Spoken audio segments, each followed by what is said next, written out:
The Cold War wasn't just tension, it was an information famine. Maps were guesses, speeches were theater. Intel had to be proof. Leaders wanted images they could point to, not rumors to debate. They needed certainty, but they also needed it deniable. Recon wasn't a side mission, it was policy by photograph. One clear frame could slow panic overnight or force a decision alone. Lockheed U-2, a high-altitude reconnaissance aircraft built to carry cameras above borders, designed for denied airspace when diplomats and spies hit hard limits. It fit the early Cold War gap before space-based coverage matured. Public reporting indicates it offered reach without massed formations. Its height bought decision-makers time and a thin layer of distance. But that same distance never removed the political fuse. When a mission failed, the crisis didn't stay technical for long. Suddenly, a camera plane became a headline and a bargaining chip. Even when it succeeded, the logic had a ceiling. Air defenses improved, routes narrowed, assumptions grew fragile. Altitude worked, but only while opponents lacked reliable answers. So the question shifted fast. What replaces height when it stops working? What keeps the evidence coming without inviting the same escalation? Next, the front line demanded faster, repeatable cameras. Frontline photojets solved speed and availability fast. They worked best when air superiority, weather, and timing aligned. That formula faded as air defenses tightened approaches. Republic RF-84F Thunderflash, a fighter-based camera jet. It was designed for fast battlefield snapshots from early NATO forward basing. It was easy to field, but short range forced longer-legged successors. McDonnell RF-101 Voodoo was a high-speed photojet. Designed for urgent film runs, it leaned on speed as protection. But radar-guided defenses narrowed windows, and flexibility mattered next. McDonnell Douglas RF-4C Phantom II made the Phantom a Recon platform. Designed for flexible tasking, it thrived where basing and tempo mattered. But its profile limited access, so others built national equivalents. Dassault Mirage III was a sleek national photojet for independence. It was designed to deliver credible imagery without relying on allies. It fit shorter theaters, yet air defenses persisted, and Soviet eyes answered. Mikoyan Gurevich MiG-21R was a compact recon variant of a common fighter. It was designed for quick collection using widespread Warsaw Pact infrastructure. It deployed easily, but payload limits pushed purpose-built changes next. Sukhoi Su-24MR was a dedicated tactical recon aircraft for complex routes. Designed for layered sensing, it adapted better to poor visibility. But that complexity demanded training and predictable maintenance support. Next, reconnaissance demanded platforms built for strategic certainty instead. Range mattered. Payload mattered. So air forces went bigger. This solved range and payload until interception became routine. Bigger platforms carried better sensors, but bigger signatures. Boeing RB-47 Stratojet, a strategic reconnaissance jet built from a bomber-era logic. It was designed for wide-area photography and mapping. It fit a world before space coverage fully matured. It could carry mission gear a fighter never could. But survivability leaned on assumptions that did not last. Next, other nations reused bomber airframes. Tupolev Tu-16R, Badger Recon family, a Soviet recon workhorse, adapted from a widespread bomber line. It was designed for long-range observation without inventing a new fleet. It matched doctrine that favored reuse and steady patrols. It offered endurance and payload for varied sensors. But it stayed visible, and borders could feel escalatory. Up next, Britain refined a classic airframe for clearer imagery. English Electric Canberra PR family, a high-flying photo platform built around stability and reach. It was designed for controlled imaging between tactical urgency and strategy. It proved flexible across theaters and basing options. It delivered clean results when conditions allowed. but modern air defenses kept tightening the margin for error. Next came designs that tried to outrun danger, not endure. This solved interception until integrated defenses narrowed margins. These aircraft weren't common, they were strategic statements. They existed for moments when normal reconnaissance couldn't survive. Lockheed A-12. A covert single-seat strategic recon aircraft built for speed. It was designed for deep collection with minimal warning time. It fit a doctrine where secrecy was part of capability.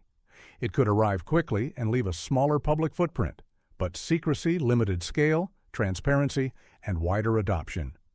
Next, the concept expanded into something more sustainable. Lockheed SR-71 Blackbird, a long-range strategic recon aircraft built for repeated access. It was designed for crises where political stakes were extreme. It matched a world of sudden flashpoints, not calm routines. It offered reach that planners could count on more often, but it demanded specialized support and a heavy operating burden. Up next, the Soviet response chased altitude and velocity too. Mikoyan Gurevich MiG-25R Foxbat, a fast, high-altitude recon aircraft built around raw performance.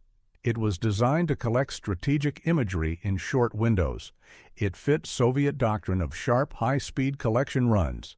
It could appear, collect, and disappear before situations changed. But it still faced constraints from sensors, routes, and politics. Next, seeing wasn't enough, and listening became the battleground. Photos proved location, signals exposed intent without a frame. This solved visibility until opponents learned to hide in plain sight. What you can't photograph still leaves a signature. Boeing RC-135, Recon family. A large SIGINT aircraft built for persistent, electronic collection, designed to gather emissions when cameras couldn't explain meaning. It fit standoff doctrine and patrol patterns. Endurance and adaptable suites kept it relevant. But it depended on access corridors and diplomatic tolerance. Next, earlier platforms show how this mission first scaled. Lockheed EC-121 Warning Star, a prop-driven airborne electronics platform built for coverage, designed to extend sensing beyond shore-based limits. It served while electronic surveillance was still becoming doctrine. Its endurance supported long, routine collection, but it was slow, large, and hard to protect. Up next, the Soviet bloc built dedicated listeners. Ilyushin Il-20 Kut, a Soviet SIGINT aircraft built for methodical regional collection, designed to map radar and communications across key areas. It matched an emphasis on specialized mission airframes. It supported air defense and intelligence systems, but public details remain limited compared to Western disclosures. Next, Britain refined a listener from a maritime airframe, Hawker Siddeley Nimrod R1, a British SIGINT aircraft built for theater monitoring, designed for electronic collection with flexible basing.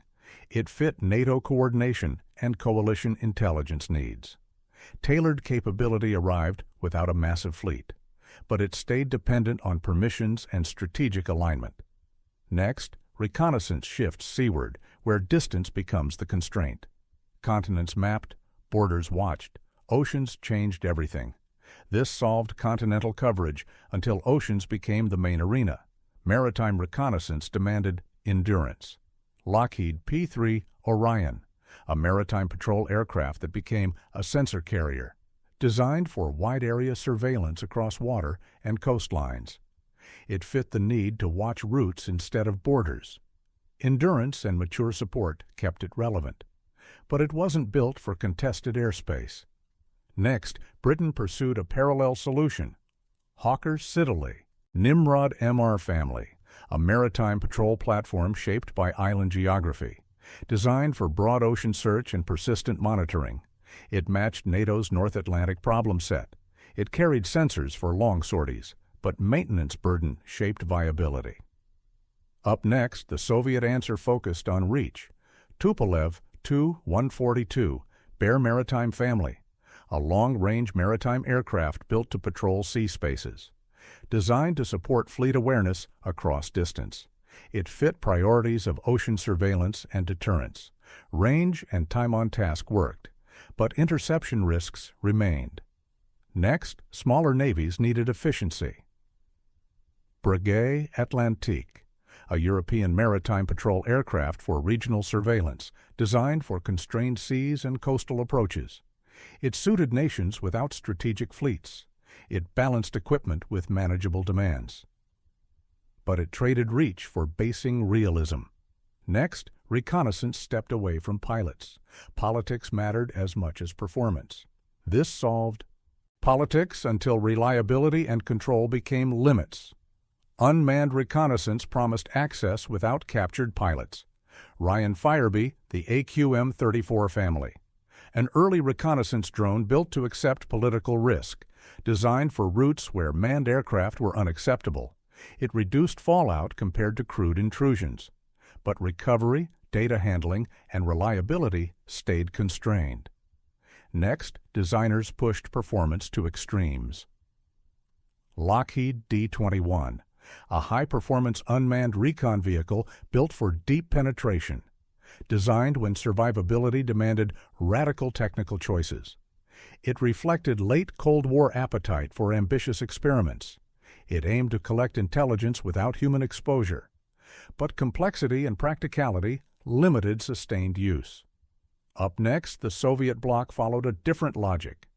Tupolev Tu-141 Strij, a Soviet reconnaissance drone built for operational level collection, designed to gather imagery without risking air crews. It fit planning for rapid intelligence updates. It offered reuse compared to one-time assets. But it still depended on infrastructure, access, and recovery. Next, all these paths converge into legacy. Cameras proved territory until defenses made access unstable. Altitude, speed, and size chased survival. Then politics narrowed options. Signals revealed intent without images. Oceans then demanded persistence, scale, and constant presence. Unmanned systems reduced risk to crews. Control, reliability, and recovery defined their ceiling. Each layer didn't replace the last. It stacked on top, filling gaps pressure exposed. The Cold War didn't just build aircraft, it built a way of seeing rivals. Evidence over assumption, collection before confrontation. That logic still shapes patrols, sensors, and restraint today. Not because the machine survived, but because the questions never changed. Space, satellites, and networks extend the same logic upward, outward, and everywhere else. The stack grows. But the philosophy remains. That is the legacy today.